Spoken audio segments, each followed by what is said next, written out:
Donald Trump really desperately wants Greenland, and while he went to Davos last week and promised all of us not to use military force to get it, you never really know with this guy. Remember, it's a man who spent half the same speech actually confusing Greenland with Iceland, a totally different country. Until the last few days when I told them about Iceland, they loved me.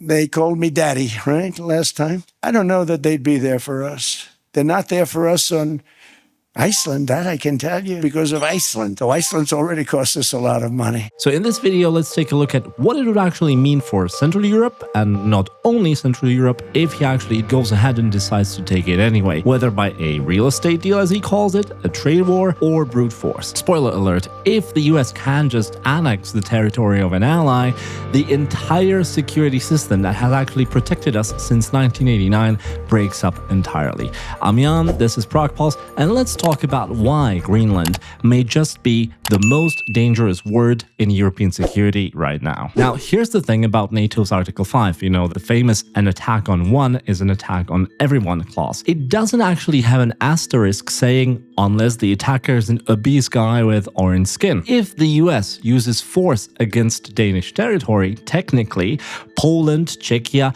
and every other NATO member would still be legally obliged to defend Denmark. Yes, against America. Now, obviously, that's not gonna happen. Poland isn't gonna fight the US military, but that's precisely the problem. The moment NATO's core guarantee becomes a joke, you know, something that applies only when it's convenient for Washington, the entire alliance loses its credibility. And who benefits from all of that? Well, I can think of at least one guy in Moscow who's been trying to break up NATO for decades. And Trump just handed him the perfect recipe to do just that. It's no coincidence that Putin's puppet, aka Foreign Minister Sergei Lavrov, has already questioned whether Greenland is even a natural part of Denmark. Danish Prime Minister Mette Frederiksen put it bluntly: if the US attacks another NATO country, everything ends. And she's not being dramatic, just think about it. For Central Europe at least, which has bet its entire existence and security on the fact that NATO borders are there to stay, a deal, quote-unquote, on Greenland isn't just a real estate transaction, no matter what Trump says. It's the end of the world as we know it. Plus, with a guy who doesn't even know whether he wants to annex Iceland or Greenland actually, how safe can a tiny nation like, say, Slovakia really feel, right? By the way, if you haven't done so yet, check out my 2026 Central Europe Survival Guide. It gives you all the important events and dates and things to expect in the region this year, and it's completely free. Click the link in the comments down below. Speaking of Moscow, let's talk about how exactly this plays into Russia's hands. Lavrov actually wasted no time making the connection crystal clear for everyone. Crimea is no less important for Russia's national security than Greenland is for the United States. And honestly, he has a point. Obviously not morally, because invading Ukraine was and still remains a war crime, but rhetorically, if the US can claim that national security simply justifies taking territory from an ally, then every single argument that the West has made so far against Russian expansionism collapses on its head, and we just bust the door wide open for whataboutism everywhere. The rules-based international order, as we like to call it, becomes just a joke and another phrase for rules for thee, not for me.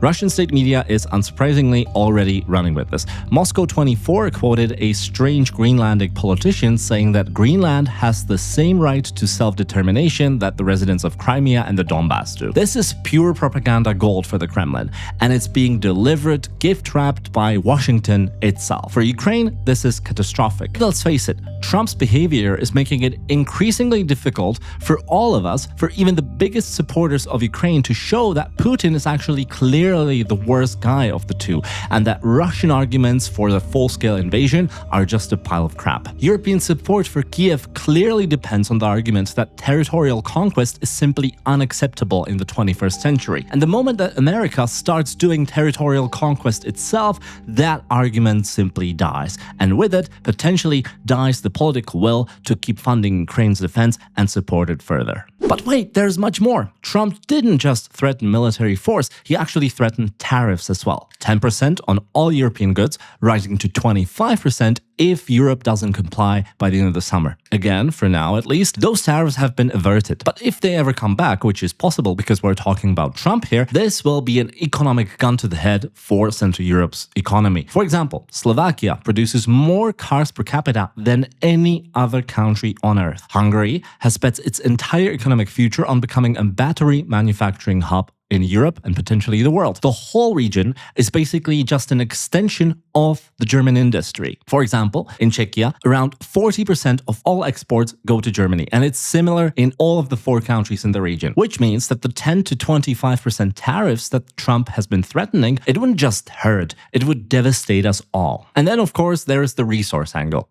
See, Greenland actually sits on massive reserves of rare earth minerals, the stuff that you need for EVs, wind turbines, and military equipment. Coincidentally, the 3 things that we will very likely need in the very near future. Right now, China controls about 90% of all rare earth processing. Europe desperately needs to find alternatives, and Greenland could be just that alternative that we need. But if the US actually controls Greenland exclusively, then Europe would be essentially forced to trade its dependence on a hostile China for a dependence on the US, which is also becoming increasingly dangerous, hostile, and or unpredictable. Either way, Central European factories are at the mercy of someone else's strategic priorities, and that's never a good thing. Now, perhaps the most telling consequence of all of this is what this crisis reveals about Central European unity, or I should probably say the complete lack thereof, which we've also discussed on Prague Pulse repeatedly in the past. Do check it out. Now, we must start with Poland, because the country has been caught in the middle of it all, and it has been absolutely paralyzed. Poland has historically maintained very strong relations with the US, and I think for very good reasons, but it has also been shaping up as a major military force within the EU.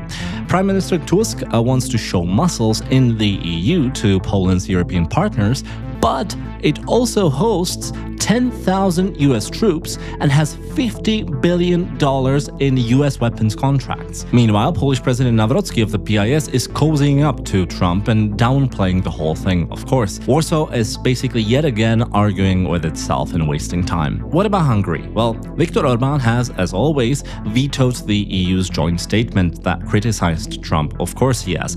And he has also accepted a seat on Trump's quasi-board of peace, whatever that actually means. We'll see in the future. Orbán is basically betting that loyalty to Trump will get him a better deal than any sort of loyalty in Europe ever could. Slovakia's Robert Fico flew to Mar-a-Lago, as we said, and he's agreed that the EU is in deep crisis and then walked away from Trump with a nuclear cooperation deal worth billions of dollars. He essentially traded complete silence on Greenland for American technology. And Czechia under Babiš? Well, he's bought himself a fancy globe for 600 euros. Yes, you heard me. That actually made it to international news as well, only to be able to find Greenland on the globe, and then he refused to clearly back Denmark in the potential clash. And if you ask me, that's actually classic Babiš. Avoid commitment, pretend that there's actually no problem at all, and then hope that the problem goes away before he actually needs to deal with it himself. See, the V4 has always been more of a diplomatic fiction than any sort of a real bloc that has any real capabilities, but this crisis proves it's not even that anymore. When faced with a genuine test of solidarity, which this obviously is, each country runs in a very different direction. Here's what this all means. Trump's Greenland obsession isn't really about Greenland. It's about whether the international system that has protected small and medium-sized countries not only in Central Europe since 1945 or 89 will survive. For Poland, Czechia, Slovakia, and Hungary, nations that spent decades under Soviet domination and rule, that system isn't just an abstraction. It's the reason that they still exist as independent democracies, and whoever tells you different is lying. If national security becomes just a magic phrase that lets great powers take whatever they want, then Central Europe is back to basically being just a pawn on someone else's chessboard. The January 26 framework deal between Trump and NATO that no one's seen so far may have paused the immediate crisis, but the damage is already done. European leaders now know that American protection actually comes with conditions. Security isn't guaranteed anymore. It's negotiated at best. And in that negotiation, opinion, Central Europe has actually very little leverage. The question isn't whether Trump will actually invade Greenland, it's whether the mere threat has already broken something that cannot be fixed anymore. If you found this video helpful, please consider subscribing to the channel and liking this video. It really does help me push those videos to more people than before. And to those already supporting me on herohero.co/PraguePals, you are the absolute heroes and the reason I can keep covering those stories. Until next time, I'm Jan, this is PraguePals, and see you soon.